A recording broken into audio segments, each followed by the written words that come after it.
మొలకలెత్తిన విత్తనాలని మధ్యాహ్న పూట ఎవరు తినొచ్చు అంటే, ఉదయం పూట ఇంట్లో ఆడవారు వంట పని చేసుకుంటూ బాగా హడావిడిగా ఉంటారు. ఆఫీసులకి వెళ్ళటానికి చాలా సమయం కూడా చాలదు. టిఫిన్ తినటానికి కూడా టైం ఉండదు.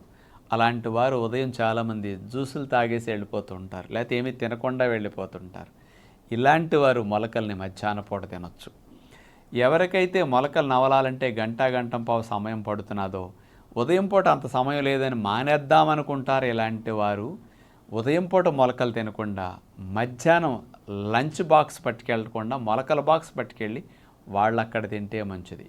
ఇట్లా కొంతమందికి ఉదయం పూట అసలు ఆకలే అవ్వట్లేదు, హెవీగా ఉంటున్నది అనుకునేవారు అసలు బ్రేక్ఫాస్ట్ స్కిప్ చేసేసి ఒట్టి నీళ్ల మీద 11-12 దాకా ఉండి 12కి ఆఫీసులో ఏదైనా జ్యూస్ లాంటివి తాగండి, ఇంట్లో ఉంటే జ్యూస్ లాంటివి తాగి మధ్యాహ్నం మొలకల బాక్స్ కావాలంటే తినండి. అలాంటి వారికి ఇది చాలా మంచిది.